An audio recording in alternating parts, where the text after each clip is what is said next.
galera! Tudo bem? É uma alegria, sempre uma alegria muito grande estar aqui com vocês, no meu, no seu, no nosso canal aqui do YouTube. Eu preparei para vocês 4 vídeos que nós vamos lançar aos poucos, né? Esse é o vídeo de número 1, que irá falar sobre equilíbrio ácido-base. Nesse vídeo de número 1, nós vamos falar dos efeitos Bohr versus os efeitos Haldane, para que a gente possa entender e dar um mergulho profundo na bioquímica e na fisiologia do equilíbrio ácido-base, para que a gente possa efetivamente entender o que está acontecendo com o organismo do nosso paciente, com o nosso organismo. Depois da nossa vinheta, eu falo sobre o efeito Bohr e o efeito Haldane para vocês.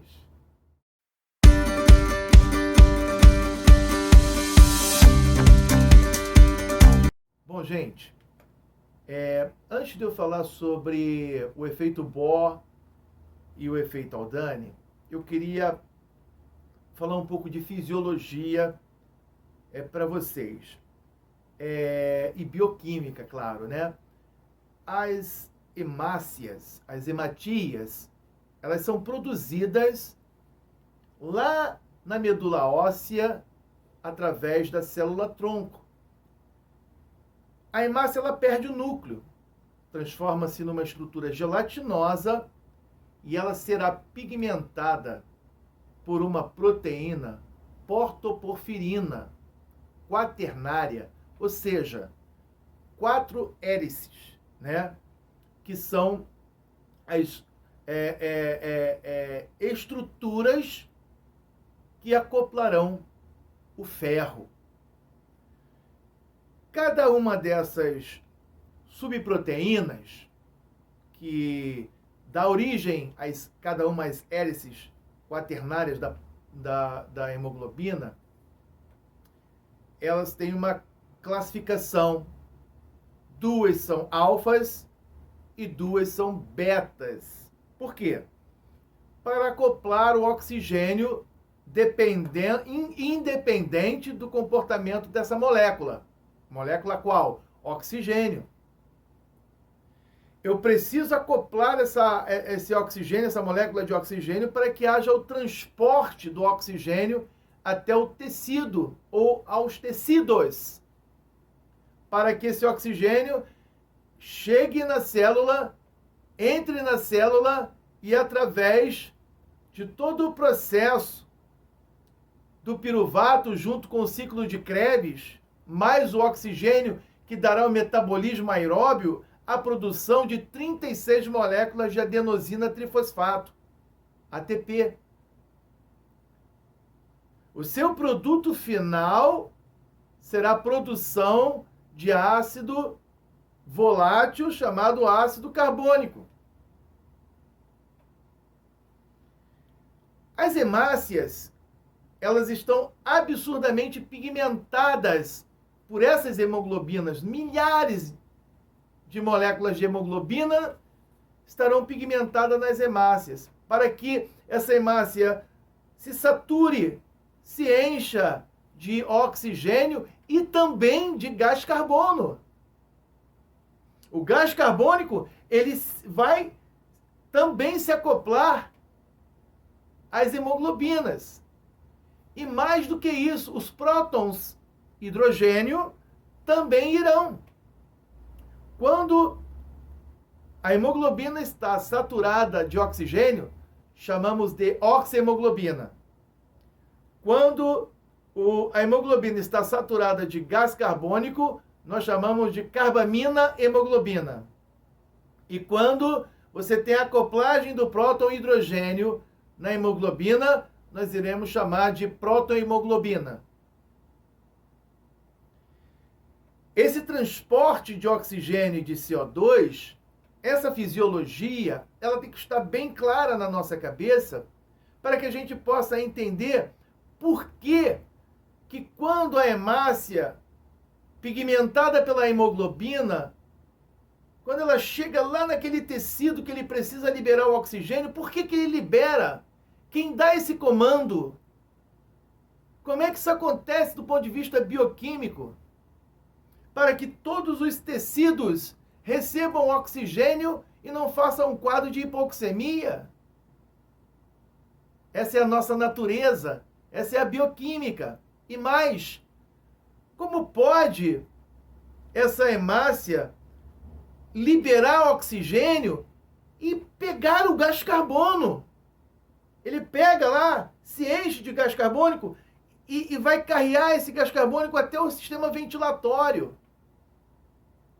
E por que ele chega lá no sistema ventilatório? Quem é que dá esse comando de liberar o gás carbônico para que ele possa ser eliminado através da expiração e o oxigênio volte a se acoplar nessas hélices alfa e beta da hemoglobina?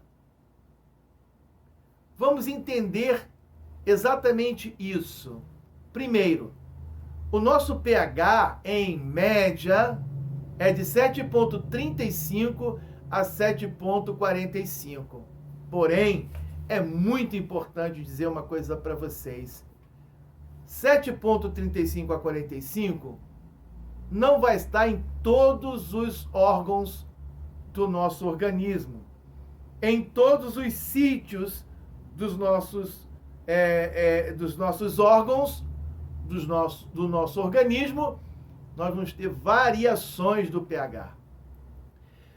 Eu tenho parte de tecidos que o pH lá é 7,2, 7,20. Eu tenho parte do tecido que o meu pH é 7,60. Olha como é que as coisas elas mudam. E percebam, o oxigênio ele precisa chegar na célula para oxigenar o tecido. O gás carbônico ele precisa chegar no sistema ventilatório para ser eliminado pela expiração. Porém, a hemoglobina, ela tem uma dificuldade muito grande de reter oxigênio quando o meio é ácido. Quanto mais o meio ácido, mais dificuldade a hemoglobina terá de reter oxigênio, de manter esse oxigênio acoplado. Ao inverso disso, todas as vezes que a hemoglobina estiver diante de um meio muito alcálico, ele terá dificuldades de manter acoplado o gás carbônico, o CO2. E percebam o transporte de oxigênio. Lá no sistema ventilatório, o oxigênio se acopla à hemoglobina sob forma de oxihemoglobina, como foi dito, e 0,003% disso será carregado como oxigênio diluído no plasma. Então vamos entender apenas sobre oxihemoglobina, o oxigênio acoplado na hemoglobina. O pulmão, ele tem um pH, o sangue, né, arterial, venoso, ali na junção do arterial venoso, para a troca, para a hematose, né, para que aconteça a troca de gás carbono e oxigênio, o pH é de 7,60, muito alcálico. E aí o oxigênio vem e se acopla na hemoglobina. Por quê? Porque sobre meio alcálico, a hemoglobina tem afinidade por oxigênio. Sobre meio alcálico, a hemoglobina tem total vontade de acoplar oxigênio, afinidade por oxigênio. E o sangue segue na circulação. Quando esse sangue chega próximo aos tecidos, aonde houve ali o metabolismo aeróbio, e o seu produto final é a produção de gás carbônico, aquele meio lotado de CO2 e de prótons e hidrogênios, deixando o pH bem mais baixo do que 7,35, a hemoglobina tem dificuldade de manter acoplado o oxigênio, ele libera o oxigênio. Sobre um pH muito ácido, a hemoglobina libera o oxigênio e passa a ter afinidade por gás carbônico e próton hidrogênio. Ele, diante de um pH ácido, hemoglobina diante de um pH ácido, essa proteína diante de um pH ácido, ela tem afinidade por gás carbônico e hidrogênio, não mais por oxigênio. E aí esse gás carbônico, ele vem para dentro da hemácia, encontra uma enzima de transferase chamada anidrase carbônica, que vai pegar a água que está no plasma e o CO2 e vai fazer uma acoplagem de íons. E aí você estará diante do H2CO3, ácido carbônico. Quando isso acontecer, haverá uma dissociação de um próton. Então, de H2CO3 passa a ser quem? Bicarbonato, HCO3, que terá que sair da hemácia. E então o cloro entra na hemácia e o bicarbonato sai. Uma das formas de transporte do CO2. A outra é exatamente o transporte do gás carbono acoplado à hemoglobina. A carbamina hemoglobina. E 7% serão transportados CO2 diluído no plasma. O sangue segue. Quando ele chega no sistema ventilatório, aonde você também teve a acoplagem do hidrogênio lá num pH ácido, ou mais ácido do que 7,35 a 45, a protohemoglobina, ela também irá dissociar no sistema ventilatório sob um pH muito alcálico. Então, quando ele volta para o sistema ventilatório, o CO2 ele será liberado porque a proteína hemoglobina ela tem dificuldade de manter acoplada o CO2 porque tem afinidade por oxigênio. Olha que coisa linda! Então, gente, o que é o efeito Bohr?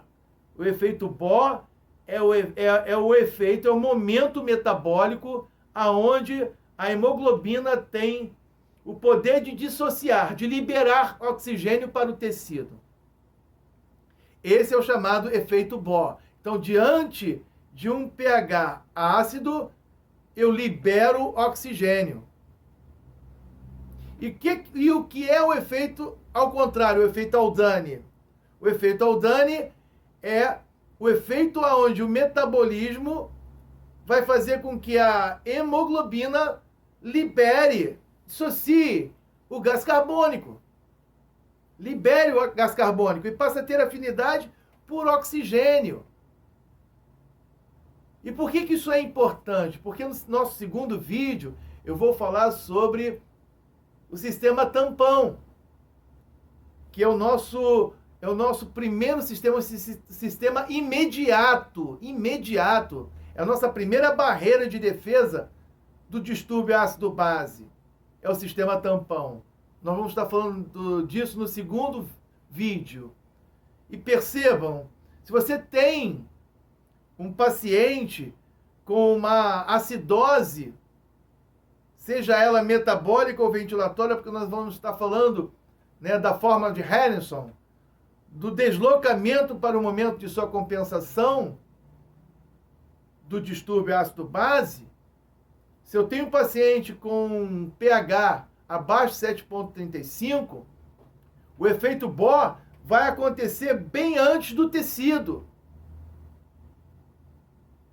Então eu vou ter um tecido com déficit de oxigênio. Aquele paciente que retém CO2, ele também terá um problema sério no que diz respeito ao efeito Aldane. Os distúrbios do efeito Bohr e os distúrbios do efeito Aldane.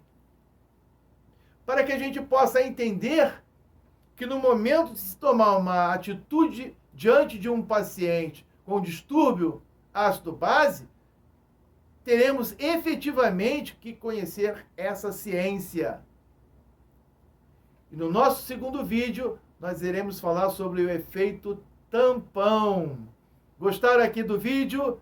Deixem o seu like, faça o seu comentário, é muito importante para mim. Toque aqui o sininho e se inscreva no nosso canal. Se inscreva no nosso canal, porque você vai receber muitos vídeos bem bacana para a sua formação. Fiquem com Deus e até a próxima.